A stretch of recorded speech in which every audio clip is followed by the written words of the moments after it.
Broadcasting from the business capital of the world, this is the Podcast Business News Network. Welcome, welcome. We are back with the one, the only Randy Swaim joining us here live from the Dallas, Texas area, but he's internationally known. I feel like I'm a DJ right now. He really is. He's a Marshall Goldsmith certified executive coach, founder of Coaching for Relevance, and such an awesome guy. Movie star, author, grandpa. I mean, there's so many titles. I can't even, yeah. So how are you doing, Randy? Yeah, I'm doing great. I'm doing great. Fantastic. Say hello to your friends. Well, hello there to everybody. It's glad to be here again. And it's always a pleasure being on with my good friend Jill here. We just very appreciate being on the show with her. Ditto, ditto, sweetheart. Fill us in. What's new and exciting this week? Well, the big thing I think is just that the Hollywood movie documentary has been out there for a little bit. And I will say this, that just a few people that have been aware of it and have read it, or read it, not read it, but watched it, have made amazing comments about it in positive stuff. So I'm glad that message is out there, that story is out there, and looking forward to expand. And I know TBNN is actually working with AEMG and working to even get it out there more and just making a difference for other people. So that's I'm just humbled at that, just amazed at that. So a lot of good things seem to be happening. Fantastic. Well, we're excited to have you back here today. And our focus is usually on leadership and helping those out there, especially in the workforce. What did you have in mind for us today? What I was going to do is actually kind of share an aspect that it's interesting because I have been aware of this and watched this in a few managers around the world, or around the places that I've been and everything. But it's a little bit of a superficial, not superficial, but a simple aspect. However, it's one that a lot of people misunderstand, and if you want to be a true leader, understanding the difference between these two sides of this aspect is just highly important. And in fact, today I posted on my social media. Every now and then I post on just real short clips that bring out like one little point and everything. And I posted one today that highlights this one aspect. And and that's what got me to say, you know what, I'm going to bring this out on our show here today too, because it's an important thing that true managers that want to be true leaders need to understand, and understand when they're maybe screwing it up or not doing it well as a leader. And so we'll just I'll bring something like that to it.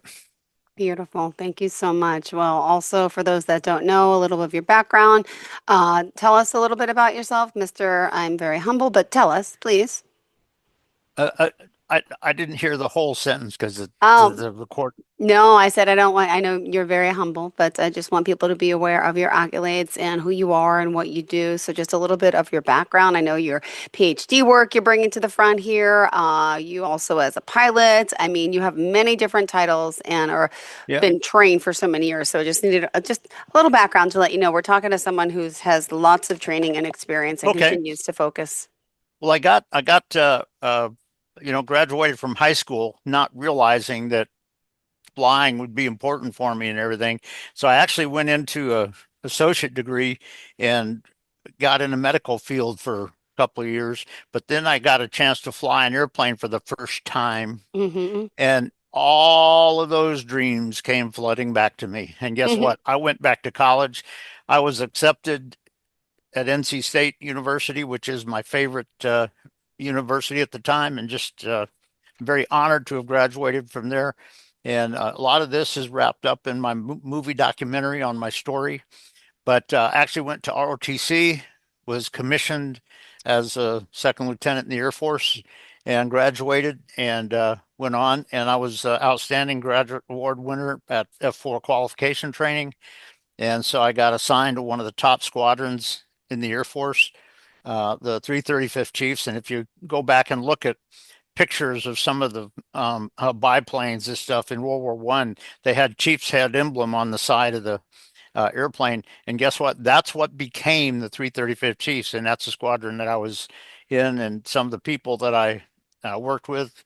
And in fact, one of the squadron commanders that I served with was General Richard B. Myers, and some people may remember his name because I found out back around, I think it was around 1991 or so, that or thereabouts, kind of thing, that he was no, yeah, uh, actually, it was before that, I think, but I got the word that he was uh, uh, the first Air Force selected general to serve as the chairman of the Joint Chiefs of Staff, and so it was General Richard B. Myers at the time. I so appreciated him, served with him. I learned a lot about leadership from just observing what he did and how he did it, and all that kind of stuff, and did that. And then I was when I retired from the military, uh, I actually already had a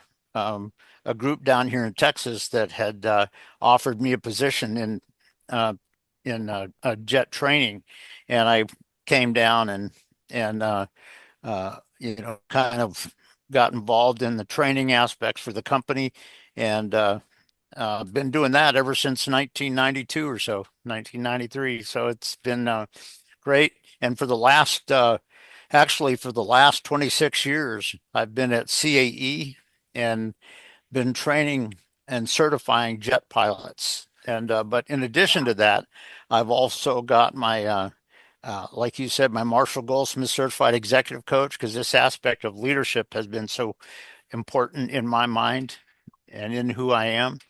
And I'm also a master level neuroplastician with the Institute for Organizational Neuroscience and the NPN hub over in Germany. And I have several colleagues that I work with there, and all that. So for me, it's just this aspect about really bringing leadership. And I've got a concept in my company that is approved for me from the government, and it's all called organizational maneuverability. And that's a a concept and an initiative that is approved for me out of the government and everything. And so it's something that I bring a lot of this to, because you know what? In today's world, not everything just fits rote academic things. And you have to be aware of some of the unexpected factors that can come on.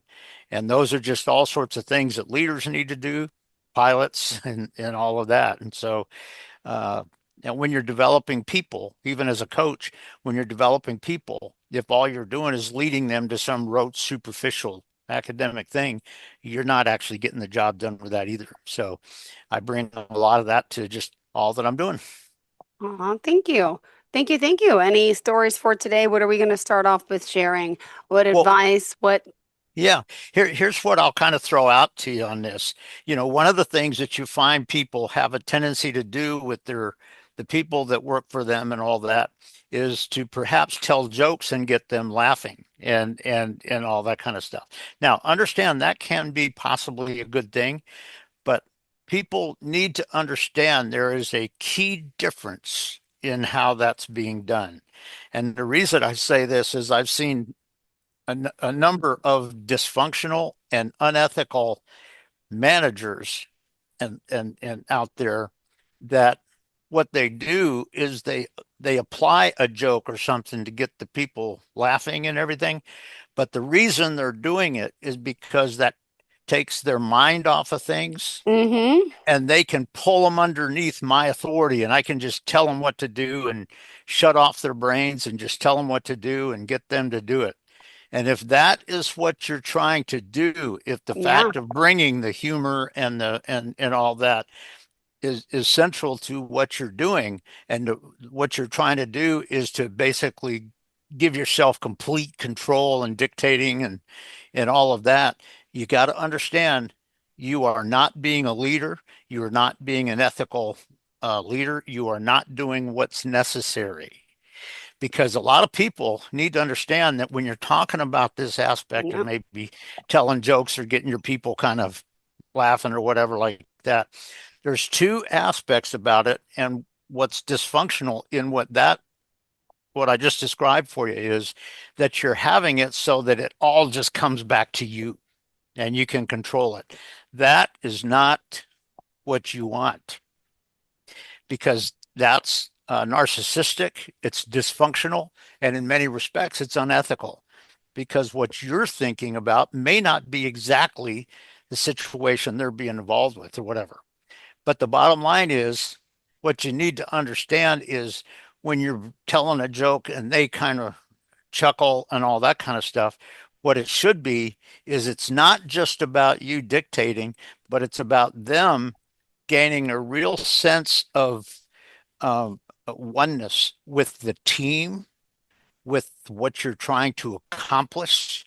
But in addition to that, it has them have their mind in gear where they can be aware of maybe things that they didn't think about because there's things that were disconnecting with it that they were able to throw aside when they were laughing with the joke and everything. But the bottom line is you got to realize it's not about bringing all the attention back to the leader in that. It's about building their awareness with where they are right now, with what they're really seeing, and giving them a real comfort in the situation. And so it's a subtle thing that sometimes people don't think about. And what I throw out to people is if you're going to be telling it, and guess what, telling a joke or getting your people chuckling, Yeah. that can be a good thing. But what is your purpose in doing that? You know what? If your whole purpose is to just get everybody to just depend on me and shut their brains off so I can just tell them what to do, you're not getting the job done. The Yep. bottom line is the aspect is that when they sense the joke and they start laughing or whatever, guess what? The whole impact of this and the effectiveness of this goes to them, where they can kind of enhance within themselves their own insight into the situation, into what you're involved with, into what the team's doing, or what the strategy is, how it might need to be tweaked or changed around a little bit, and that kind of thing. And so when you think about it, if you're causing a joke to come to your team or whatever to get them to laugh, if your whole focus is on making them just dependent on you and bringing the attention to you and patting yourself on the back, if that is your goal, that's not getting the job done. Mm. You're not being a leader when you do that. You're being dysfunctional. And because a leader is not somebody that simply just shuts their brain off and tells them what to do, and you just shut your brain off and do what I tell you to do. If that's what you're doing, you're not being a true leader. You're not developing your people. You're not helping them become more effective and more successful. Um, but the bottom line is, if you're doing that, it's not about you calling attention to yourself when they're laughing at it. It's as they're laughing, they're gaining comfort in the situation that they are in themselves, but also they gain some insight into perhaps the situation, the scenario that they're involved in, with what they're trying to accomplish. Might do something that helps them see a slightly different and more successful response to how they need to do this and things of that nature. And so it's just something like this. If you're here and you're, telling them a joke, if your whole focus is for all of that to come back to here, you're not being a leader and you're not being successful with your team. If the whole purpose is to get them really becoming and really, enjoying the joke and everything, but also having their thinking engaged, having them, gaining perhaps some insights on the situation that they didn't have before, because they're not just all locked into this rote academic, Mhm. this doing this, why is this doing this, that kind of thing and everything. Now, because that can hurt them. So it's just sort of interesting that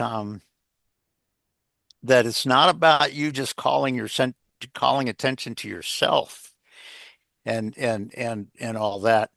And it's not about them just, throwing their brains aside to laugh and then just come over and wait for you to tell them what to do. No, it's the bottom line. Now, if it's in a real challenging situation, you may have to kind of mention a couple of things um, on it. That can be regular. That can be, possible. Yeah. But on the other hand, if you're doing it in such a way where they just shut their brains off and they're just supposed to do what you tell them to do and just don't even think about it anymore, that you're not getting the job done. Realize that true leadership is not just about dictating to your people. True leadership is about you creating and growing your people and helping them become even more of what they were. And that doesn't mean it has to necessarily be exactly like you, but they can become way more successful and way more than what they were, possibly. And so, whenever you're talking about, kind of sharing a joke or something like that, there's several aspects about that, factors that are involved that I, have the leader just say, okay, so what is your purpose in that really? Because if your purpose is just bringing everything back to you, because you told them, and I've seen a number of managers out there that they'll tell a joke and people sort of chuckle on it, and almost immediately they sit there like this and they tell them a couple of things and they start talking and they just kind of thing. And if that's what you're doing, you're not truly being a real leader in a lot of ways. um, Now all of that can be adaptive a little bit depending on how grown your people are, how professional your people are. Were they aware of certain aspects of this in a previous time or whatever, that kind of thing. All that can be a part of it. But the bottom line is, we have to be aware sometimes that if we're talking about like telling a joke where people kind of chuckle, um, if I'm just trying to make it in control of me, I'm not getting the job done and I'm not being a leader. If I make a joke where you kind of chuckle, but I can see in your eyes that you're thinking different a little bit, maybe, and you're thinking about something. And when it's done, you kind of go, oh, yeah, okay, kind of thing. Um, and they come up with something on their own that can be huge and that can be a positive thing. And there's been a couple of times in my career where, talking with somebody, um, uh, I used a humorous joke a little bit, but not to call their attention to me, but to help them free up one thing that was holding them back. I'll give you just one little example of this. It's a real simple one. But there was one client, this was probably about 7 or 8 years ago. There was one jet client that I was giving him his check ride and certification ride for his airline transport certificate, but also for his first a jet type rating in it and everything. But I could tell that in the first few minutes before we started doing the oral or anything like that, I could tell in his body language, in his eyesight, in all of that, I could tell that he was scared stiff. He was just like, oh, because he had never been here, done that before. And he was going, oh, oh, oh. And you know what I did? This is one example of how you can use that humor in one sense in a positive way. I looked at him and I said, well, I can tell you're kind of nervous, but you know what? There's no financial reason why this can't be successful. you know, and what was amazing is without missing a beat, he goes, well, I guess I could run to the ATM real quick. And I Ah, said, don't worry about it. No problem there. But you know what? That quick, he had overcome the fear and the thing that was holding him back. And he was able to be successful, and he satisfactorily accomplished it all. And I basically signed off his certificate and all that kind of stuff. So but you know what? I told him the joke not to make him dependent on me or not to call attention to myself at all. Not at all. But what it did is it got him to think just a little bit different for a second.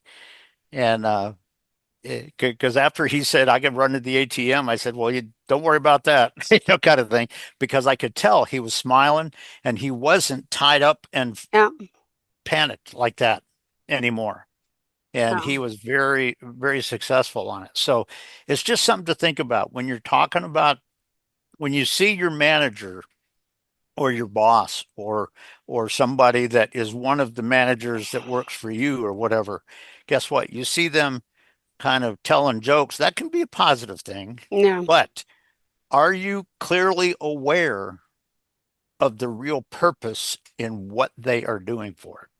If they're doing it in a way to call attention to themselves and to just bring everybody under my thumb, kind of thing, that's not effective. That's not effective. But if you do it in such a way where it releases kind of the what's holding them back, it makes them more effective right now in their thinking, in their ability to work together, and all of that. Yep. Guess what? That's not bringing it back to you. That's making the difference here. So it's just something to think about when you're talking about that one little aspect. Because I've seen cases where there's a lot of, well, I'll say a good number of managers out there that I've witnessed that would, tell joke or something and get their people Mm-hmm. laughing, but they did it to try to call attention to themselves and bring them under my authority and stuff. Well, guess what? They're already you're under your authority. If you're just trying to do that and all you're trying to do is Yep. that, you're not totally getting the job done and you're not truly being a leader. If you do it in such a way where it frees up your people and they can think right, they can come up with the radical success and all of that, you're probably getting it done. So it's just one little thing there that sometimes it's a little bit different. It's not about calling it back to you and making the effect on you. It's about them. And so I just kind of throw that out as one example that can be very effective when you're talking about organizational maneuverability concept, where you have factors that maybe somebody didn't expect, have situations that come on the scene that you weren't totally aware of or whatever. A lot of factors on that. But basically, what's your purpose if you're bringing jokes in like that to get them Mm-hmm. laughing or something like that? The thing I just say is, what is your real purpose in that? If your Yeah. purpose is truly professional and team oriented and really helping them without calling attention to yourself, that can be very positive. If the whole thing is just making it so that they just shut it all off and just, you know, come under my thumb or whatever, that's not getting there. So Mm-mm. I just saw it out as just one little picture on it. Awesome. Thank you so much. All right, we still got a few more minutes, Randy. And always inspirational. What else is there anything currently in the news that you wanted to touch upon? You always kind of leave us with something current. Well, I think that is the big thing on it. But what I would say is, like I said, it's just I mentioned General Richard B. Myers, and one of the finest leaders with whom I've ever served, and the person that that I learned a lot about leadership from, not from anything he ever told me, but because what I observed in him, in how he led our squadron, and everything. But the bottom line is, if all you're looking to do in your organization is to call attention to yourself and Yeah. just make everybody just shut their brains off and try to pat you on the back or something like that, you know what? You're not getting the job done. That's not what it's all about. And it's if you're doing it in such a way where your team really becomes one Mm-hmm. and your team truly becomes synergistic with being able to respond to very challenging situations that weren't expected, guess what? That you can that you can get the job done. That's where you can get success. So it's just one thing on that one aspect about the humor and everything and the jokes. Uh, your purpose in doing it, be on the watch for it, because you don't want to let it be that dysfunctional, narcissistic approach. So just something to think about. Thank you so much. And, you know, this week, let's see, we're in the middle of winter here. What's the weather like in Dallas? Well, right now, not very bad. Not very bad. It's a little bit cool, but not bad. But I will say this, that as all the snow is supposed to be coming through towards this weekend and Wait, everything. you're getting snow too? I didn't know. Well, Wow, wow, wow, wow. if you look at the weather charts, Mm-hmm. Dallas is south of where the snow is. So I don't know that we're going to be getting Ah. any snow, but what I do see, correctly so, is that a number of the groups around the organization here are getting ready for it just in case, kind of thing. And so I will say this, that in the Dallas area here, generally speaking, about one day a year, you get some snow. Oh, wow. I didn't even know And that. yeah, and 9 times out of 10, that's around February. But guess what? It's getting close to that now. So who knows, kind of thing. But the bottom line is, it's not something that stays there for days after that. Um, just because, people kind of realize that, like up in Niagara Falls, which is where I lived before I moved Mm-hmm. down here, guess what? It's all through winter, kind of thing. But down here, generally down here, it's just for one day or maybe two out of the year. And so we will see. Beautiful. Thank you so much. Always a pleasure having you here, Randy. And if we want to reach out to you via the website, via the phone, how do we do this? And I know Okay. you're very Yeah. humble. If Ask any questions. Thank you. And if you go to my website, the homepage on it, and then if you scroll down to the very bottom of it, coaching for relevance and everything. If you scroll down to the very bottom of it, it has my cell phone down there and my email down there. And as you know, Jill, that if anybody calls me, you're not going to get a big sales pitch from me. Now, if somebody has a need, yes, we'll talk about the cost and what we'll do and all that kind of stuff. But I don't go out with sales pitches and stuff like that. I just connect with people. And so if somebody wants to call and they just want to chat for a brief, we can do that. Like I Beautiful. said, if they have a need, yeah, we'll come up with something. Uh, but yeah, on my website, you can see that at the bottom of the homepage. Sure can. Thank you so much, Randy. Enjoy the rest of your day. Stay warm. We'll see if we make it through. We was hearing like about 22 inches potentially here in Long Island and New York. I'm like, could you imagine? That'd be great. Hey, if Yeah. it's going to be cold, let's take a little snow. Why not? And just don't Yeah. fly in it. Okay, be careful. Yeah. All right. Yeah. Yeah. And I'll tell you, I will say this, that a lot of the times where we flew out of Niagara Falls up there, because that's at the squadron there, that's the squadron I retired from. But it was very often during the winter where they just plowed about 50 feet either side of the center line of the runway. And so the braking action was reasonable there. But if you went for more than 50 feet outside on the runway, then guess what? It the braking action was like virtually nothing, because it was all ice and snow and all that kind of stuff. So I remember them having to do that all those days back then. But you know what? The job became so challenging with just making that all right, that very often during the middle of the winter, they typically just had it 50 feet either side of center line. So you had to come in and land right on the center line of the runway so you can get the brakes to stop you and everything. So just a little bit of line with what you were saying. Thank you so much, Randy. Always a pleasure. Enjoy the day, darling. All of our listeners will be back. Stay tuned.